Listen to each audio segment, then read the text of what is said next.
You can't stop it now.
Gising na po ba kayo, Miss Sarah?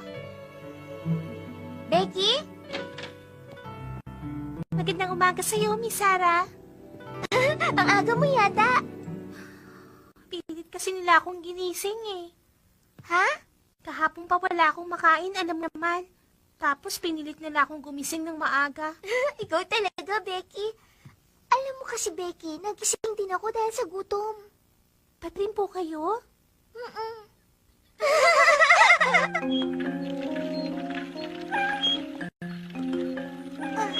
Miss Sarah, hindi ka ba nahihirapan magbomba dyan? Ayos lang ako, Becky.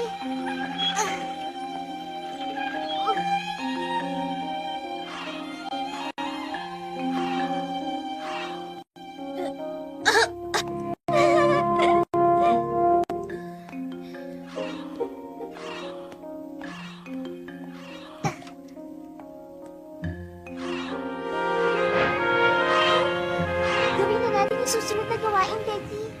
Salamat sa iyo, Miss Sarah.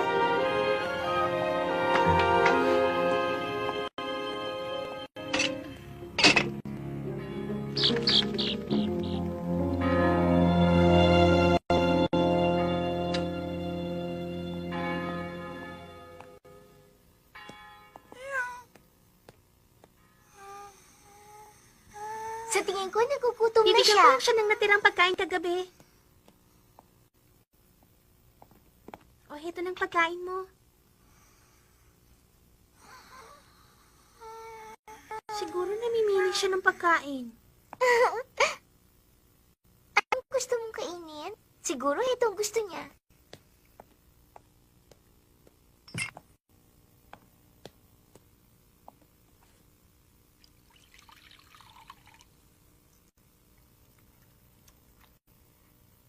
Pati pala si Cesar, pasilbihan natin.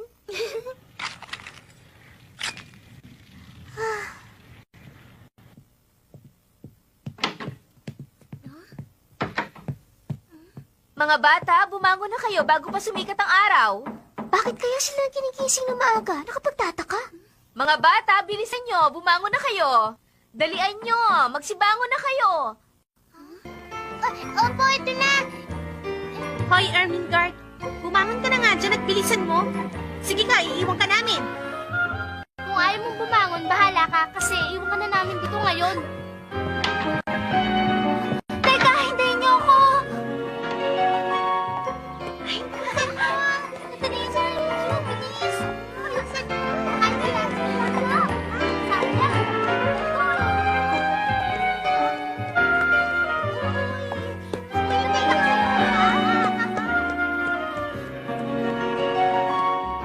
Anong problema, Becky? Ano pang gagawin nila?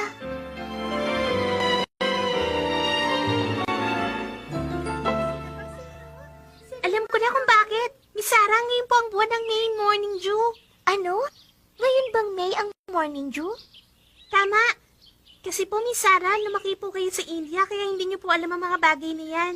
Ang sabi po nila dito sa Inglaterra, minsan lang daw po sa isang taon mararanasan ang hamog na yon.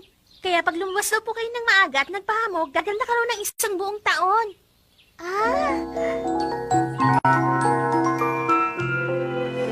Tingnan niyo po si Miss Amelia, oh.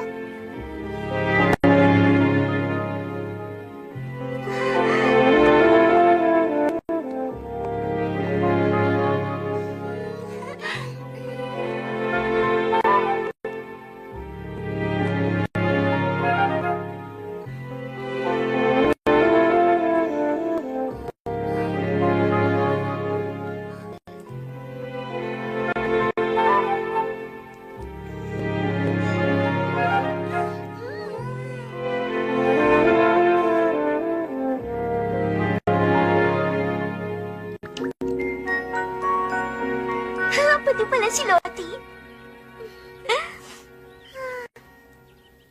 Ano bang ginagawa niyong dalawa dyan? Marami pa kayong trabahong gagawin. Pasensya na po, Miss Molly.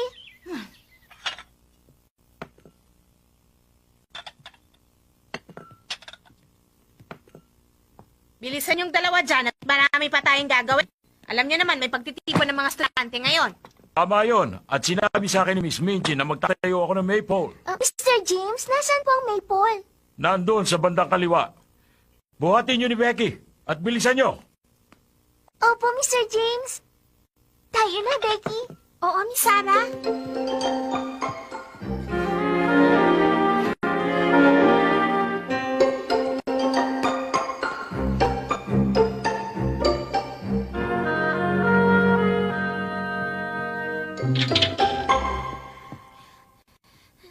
Ito na ba yun?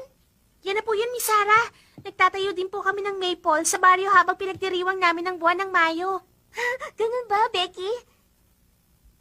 Sige, buhatin na natin. Sige po, Miss Sarah.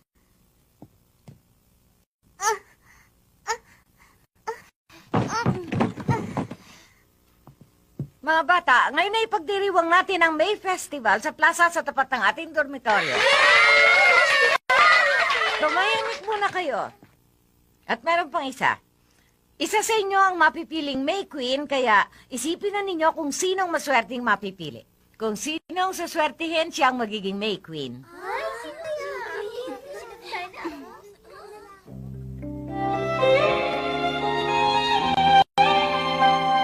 Salamat.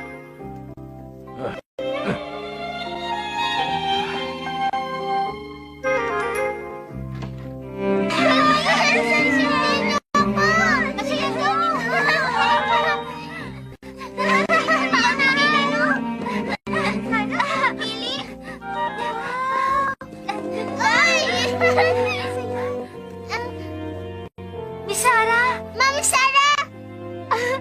Ermengarde, Lottie, magandang umaga. Magandang umaga. Magandang umaga.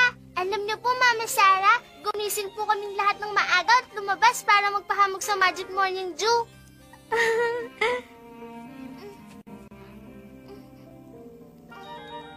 Tignan niyo po, gumanda na po ba ako? Oo naman, Lottie. Lalo ka pang gumanda. Ganun po ba?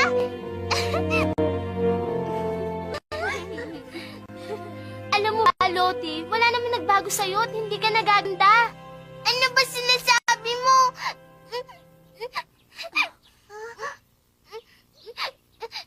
Pati si Ermengarde yung nagpahamog sa Magic Morning Dew. Di ba, Ermengarde? Tama ka, Lottie. At lalo namang hindi yung epekto kay Ermengarde. Tama. Imposibleng mangyari yun.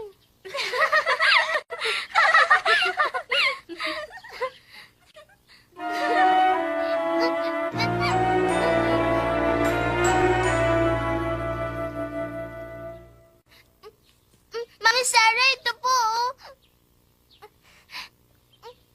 Tinago ko po ito para sa inyo.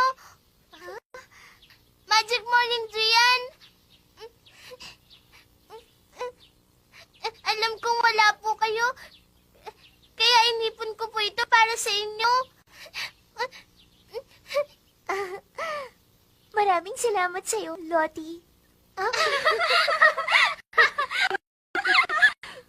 Lottie, wala ka nang magagawa pa para sa kanya, hindi ba?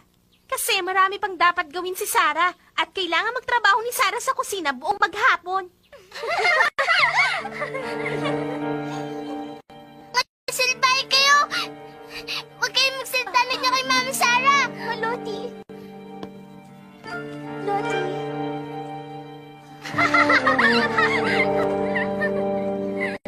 Sarah, si Miss Minchin. Sarah, Bakit po, Miss Minchin? hindi ba ang bilin ko sa'yo, huwag ka makikipag-usap sa kanila? Patawarin po ninyo ako, Miss Minchin. James, umalis na kayo dito at ngayon din. Ngayon din po, Miss Minchin. Halina kayo.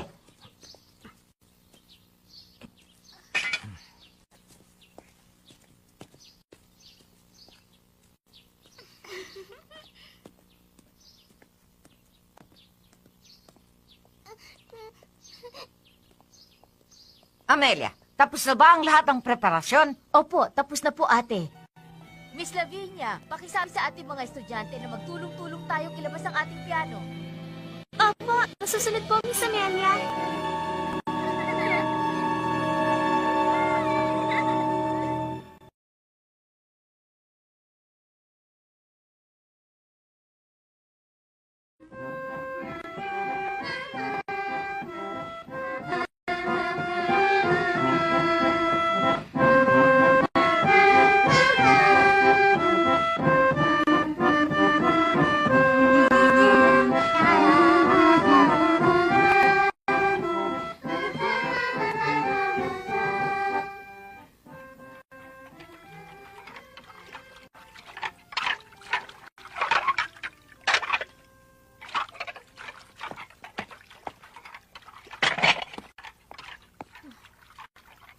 Ay, nako!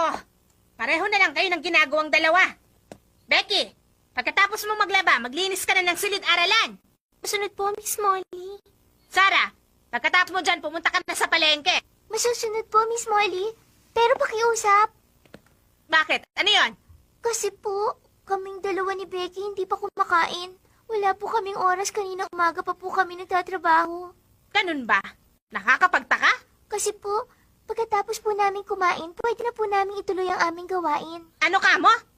Iiwan nyo ang trabaho nyo dahil sa nagugutom kayo at habang lahat tayo ay may ginagawa? Miss Molly, kahit ilang minuto lang naman. Tumigil ka! Kung nagugutom kayo, tapusin nyo ng maaga ang mga ginagawa nyo. Aba, hindi lang naman kayo mga pagod dito. Miss Sarah, wala na tayong magagawa pa. Tiisin na lang natin ito, Becky. Sige, pero... nagugutom na talaga ako eh. Becky, Hindi bali, ayos lang ako. Titiisin ko lang to tulad ng sinabi mo, Miss Sarah. Becky.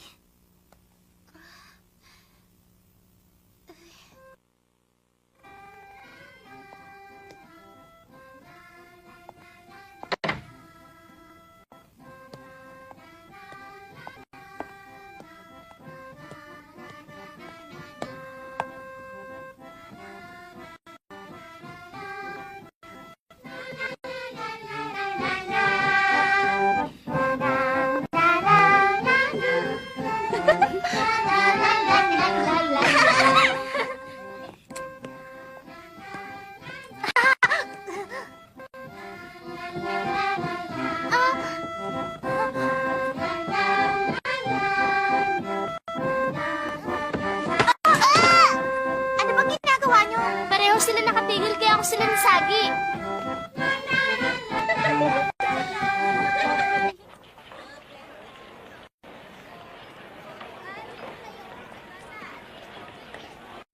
Bili na kayo. Bili na kayo mga suki. Sariwang lahat yan. Nainip ko pa sa paghihintay. Pasensya na ha, hindi kita maihatid. Ako kasi ang naatasang tagabanay sa tindahan ngayon. At sana naman, maintindihan mo, Sarah. Maraming salamat sa'yo, Peter. Napakasipag mo naman. Oo nga eh, kaya lang hindi ako nakapag-agahan. Bata, o magkano ba ito? Sandali lang po, nandyan na ako. Sige ha.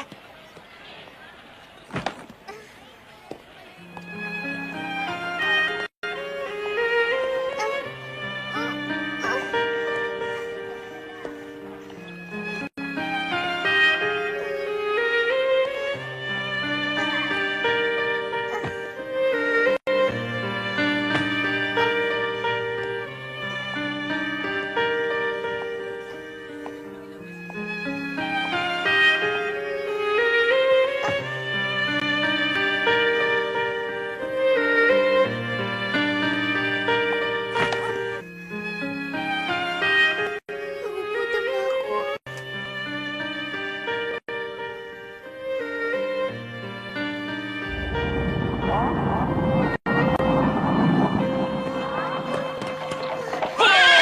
Tumabi ka dyan! Hoy, tumabi! Nakaharang ka eh!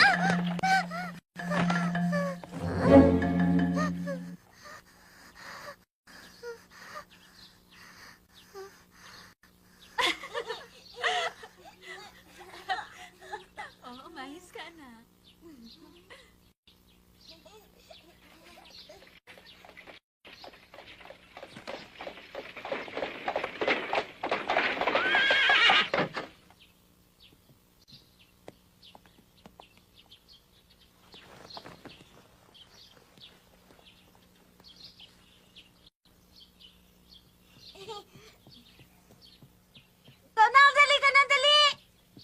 Heto na!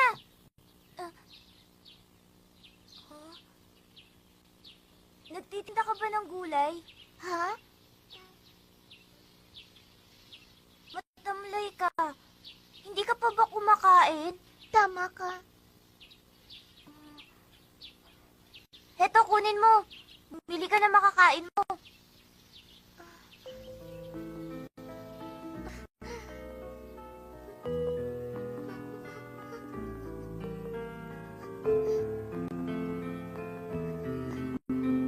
Maraming salamat sa iyong kabutihan. Pero hindi ko yan matatanggap. Huwag ka nang mahiya. Sige na, kunin mo na to. Sige na.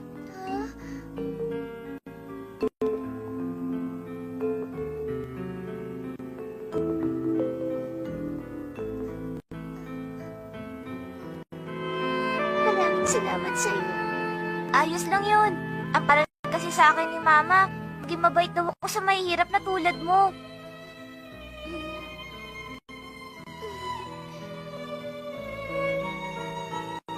Donald?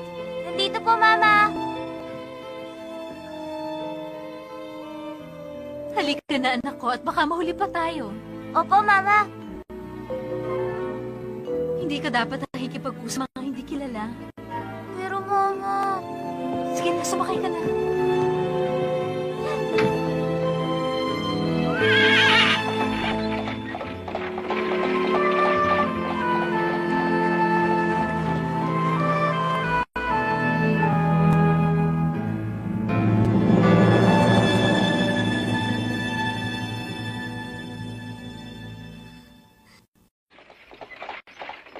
Alam niyo po, Mama, binigyan ni Donald ang batang babae ng pera kanina. At yung pera na yon, yung binigay niyo po sa kanya nung 3 linggo na. Ganun ba? Batang babae? Pero, Mama, kasi po, katulad po siya nung isang batang babae nagtitinda ng posporo. Yung kinuwento niyo po.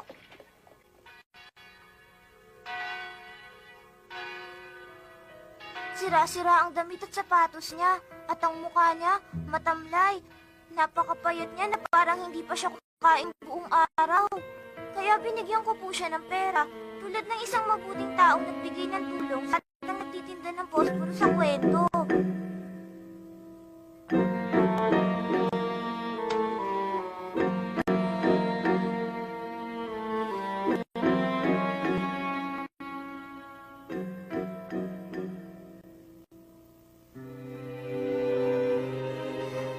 Maraming salamat. Binigyan ako ng pera ng isang napakayaman na bata.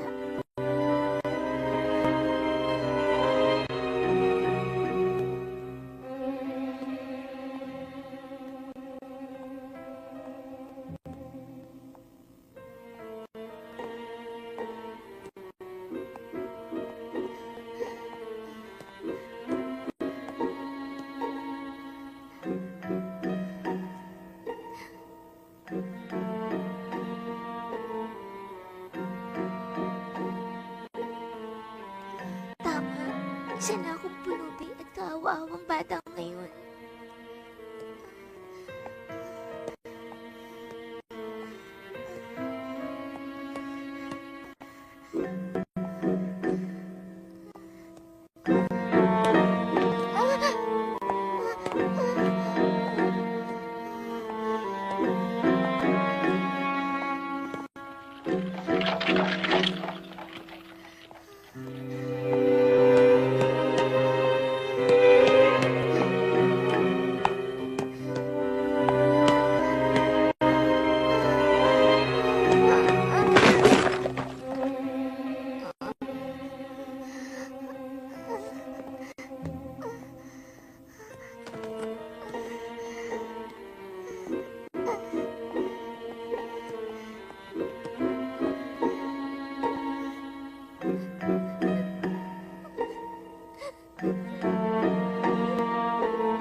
Ngayon mga bata, palakpakan natin si Miss Lavinia dahil siya ang napili nating May Queen.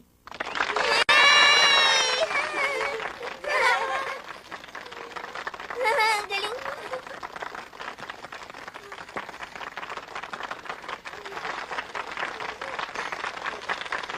Yabati kita.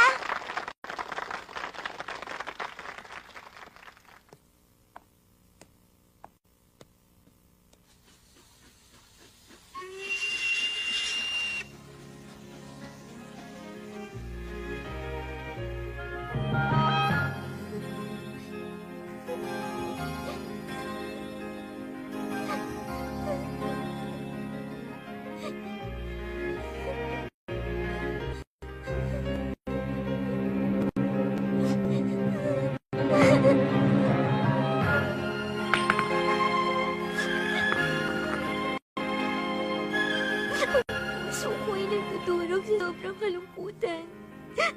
Napakasaya ko nung kasama ko ang aking mga magulang. At biglang nabago ang mundo ko ngayon. Napakalungkot ng dinaranas ko ngayon.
体目と